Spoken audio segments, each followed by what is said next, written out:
I read, I think it was a book of essays. I'm developing a lisp. We'll see what life throws at me. I think I read a collection of essays by this guy, and they were good. And I read many interviews and shorter things over the years. Very controversial figure. It's kind of funny. You can just watch the literary consensus on this guy change. It's been kind of intriguing to watch over the years. Like, I hear compelling cases made that, like, why would you read this guy? Um, but then I'll hear very intriguing things and praise, and we got this guy all wrong. The pendulum swing does sound like kind of a freak weirdo, but that's most writers to some degree or another. I do like something that he said, a quote I've heard attributed to him, that no one in America with a working internet connection is writing good fiction today.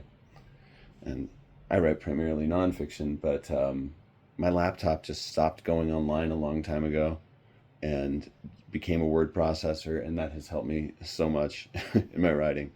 I'm like disciplined. I sit down now and I write. If I have my computer out, I'm writing. Unless it's my work computer. Then doing work.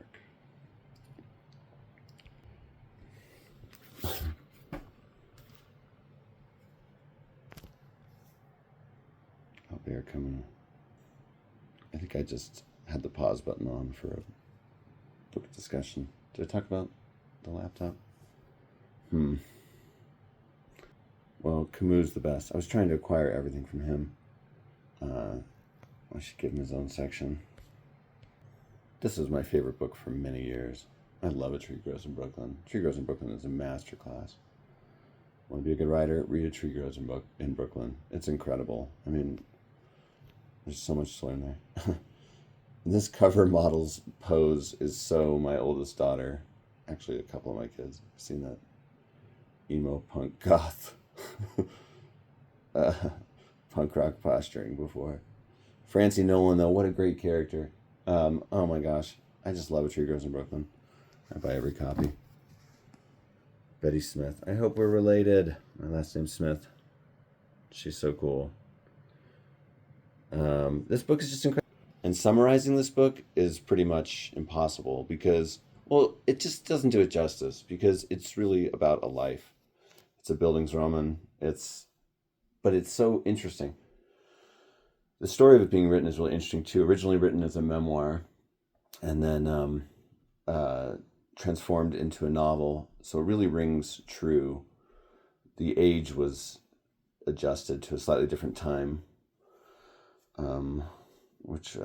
And then the decision to be omniscient and be able to report the feelings and thoughts of all the other characters was added. And that is such a cool thing because it means every character is approached with empathy and understanding, and makes Francie Nolan, the main character, feel like she really exists in a world. There are so many great writing things in here. Oh, I'll tell you a wonderful writing device that I would love to use sometime. I don't know that I know I've tried this, but I don't know. This is still. I'm glad to remind myself of this actually. So there's this. So you see the dad character so vividly in this book. He's this singing Irish immigrant, and just is so full of life. And his story is a big part of Francie's story. And spoiler alert, but the dad dies in this book, and because this book contains all the things of life. And when the dad dies, you realize you've never really seen the son character before, her brother, very clearly. But after Betty Smith has put together the character of Johnny so well, and then she puts him together even better because she has Francie goes around to all of the people who knew her dad and meets them and kind of collects pieces of this person. I'm getting like choked up remembering this book. I freaking love this book. And anyway, after that, I think she's on a rooftop with her brother, and just in like a line, she makes some observation about her brother and says, "He was just like my dad." And all of a sudden, you see the brother character and all the similarities between the two, and just this character becomes 3D from having been just kind of a shade before that. And incredible. But this book is so full of incredible techniques and things that I think about. It's so well written, and people don't talk about that. A lot of times this book is packaged as if it's like a book about literacy and celebrating literacy, and it's like that's a part of Francie's life, but this is like a life on the page. Everybody who reads this is like, was this my past life or something? It's incredible. It's such a, I mean, it the universal and the specific. It's got everything in it. I give this book in nice editions to my kids on birthdays, and someday someone will read it. It's just such a great book. Yeah, F. Scott Fitzgerald. This is when I was acquiring all the F. Scott Fitzgerald for just I was studying the voice. I wanted to give it to a character. Yeah, I was working on this novella called The Book of Henry, and weirdly that was later like a movie that had nothing to do with the story. I'm like, well, I got this thing with his name on it. In a file drawer somewhere. Well, anyway. Oh, one of these classic old paperback back covers. I love the saturated colors and the fonts and everything. Contemporary classics. Oh, this book is a far out masterpiece. So unusual. Could have gone in the fantasy section or sci-fi even. Sci-fi, really. The Wrestler's Cruel Study. Should it go in the sci-fi? It's got genetic modifications and all sorts of stuff like that in it. It's really interesting. Dobbins writes wonderfully unreal prose, surreal prose. It's like John Irving, Joseph Heller, and Norman Bates all rolled up together. It's great. It's about these wrestlers, but they're doing Gnostic plays that are full of meaning, that are being analyzed by mystics. And so, like, yeah, the wrestling is fake, but it's for this higher cosmic reason. And the culture is overrun by genetically powerful mutant animal hybrids. It's wonderful. I read this as part of the AV Club's Wrapped Up in Books online book club and had so much fun discussing it with everybody. What else? The wrestling coaches in this are Nietzschean and use Nietzschean philosophy, and that is so funny. Oh my gosh. It's just, I remember this so well. This has been on my to reread list a long time. Stephen Dobbins. When is this book from? 1993. You know? Good literature keeps being made. What is this book? I should guess. I have no idea. Madame Bovary? Oh, Flannery O'Connor. Wait, no. What does it say? Oh yeah, Flannery O'Connor. The Complete Stories. Oh yeah.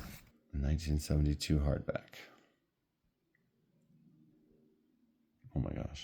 Okay, Flannery O'Connor. Yeah. Again, I'm reminded that she really trashed James Baldwin in an interview, who, from everything I've seen, is a better writer than her. That's probably why. But here's another Flannery O'Connor. I realize that some words change with the time, and that Joseph Conrad has some objectionable titles too, one in particular. This is a good title. Everything that rises must converge. One of those stories that's going to get my channel flagged or something. My friend Maria is always telling me to read this, and she's a well-read writer and editor. She's an expert in avant-garde poetry.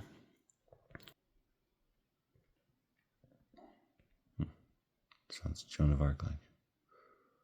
She rides out of the forest alone, 17 years old, in the cold March drizzle. Marie, who comes from France. Oh, it's set in 1158. I thought this was like a contemporary college life novel or something. I knew nothing about this book. Okay, I'm more likely to read this. I like reading stuff set a long time ago. She writes like her hands are on fire. I don't know if that would be good writing. It would just be a bunch of keys mashed together. Ha ha ha. I think this guy was a fascist or something. I heard something about him. Journey to the End of Night, but I've also heard this book is amazing, full of angst. It was well quoted in something else I read, I think by Elisa Gabbert.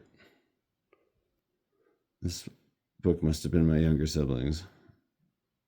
I don't know. If some pinkish, bluish, green person starts walking toward me, I might judge a little. Sounds like he's workshopping some stand-up comedy thing about theoretical racism or something. I like in movies about the past, way in the past, how the mirrors they used really sucked and were all blurry. I wonder if they thought they really looked like that. I bet there's always one dumb guy who you could give it, hey, this would have been good. My younger sister is named Jess, but used to be my younger brother named Jeff. And this would date back to then. But my younger sibling is awesome. One of my favorite people in the world. And those comedy notes crack me up. What is someone else's marginalia? War is hell made by many for man, no regrets. This book is not in great shape. History, these are the facts. Not idealistic. Get in the game or get crushed. Idealism is used by ruling powers as a controlling device. Is this like an essayistic book? No, this looks like right. Often on my way, I heard the beasts of the jungle with their plaints and calls and tremolos, but I hardly ever saw them. I'd count the little wild pig I almost stepped on one day not far from my shelter. I'll read that sometime. I really liked what I read of this. I did not finish it, but I thought it was beautiful. It is beautiful, but it requires you to be really slow. It's like watching an Otsu film or something. You got to slow down, and I got to say, I guess I live a kind of frantic, caffeinated life a lot of times. It's hard for me to do that, but Proust writes beautiful sentences. Sometimes I'm like, I wish you had more to write about. You're just like lying in bed. But, yeah, sorry, he probably did too. I think is he an invalid? Maybe sometimes. But Proust, I mean, this is part of is it a 7-volume work? It looks like a 6-volume work, In Search of Lost Time, previously translated as Remembrances of Things Past. This is Swan's Way, Within a Budding Grove, The Gramantis Way, Sodom and Gomorrah, The Captive, The Fugitive, Time Regained. Gotta love a modern library edition. Good job, y'all. I like what you do over there. I will read this. I mean, I've been working on a giant autobiographical work forever. I gotta read all my precedents. And Proust really is the granddaddy of us all when it comes to writing long-form, artful nonfiction. Like, I've read Knausgaard and not him. That's, well, you just can't read everything, There's a lot of stuff out there. And there's a lot of maximalist stuff, a lot of great works. But a maximalist book, that can be half a year, It's a big investment of time. It could be a while. For a long time, I would go to bed early, sometimes the candle barely out, my eyes closed so quickly that I did not have time to tell myself I'm falling asleep. Half an hour later, the thought that it was time to look for sleep would awaken me. I would make as if to put away the book which I imagined was still in my hands and to blow out the light. I had gone on thinking while I was asleep about what I had just been reading, but these thoughts had taken a rather peculiar turn. It seemed to me that I myself was the immediate subject of my book, a church, a quartet, the rivalry between Francois I and Charles V. It's a long sentence. Well, let's see, 1, 2... It's like 3 sentences. So that's great. More Willa Cather. I love that title. My Mortal Enemy. Look at this slim work. Could read that in an afternoon sometime.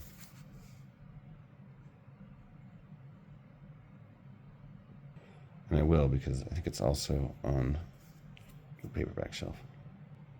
I love Sappho. I love the poems of Sappho, especially Mary Barnard's 1950s translation.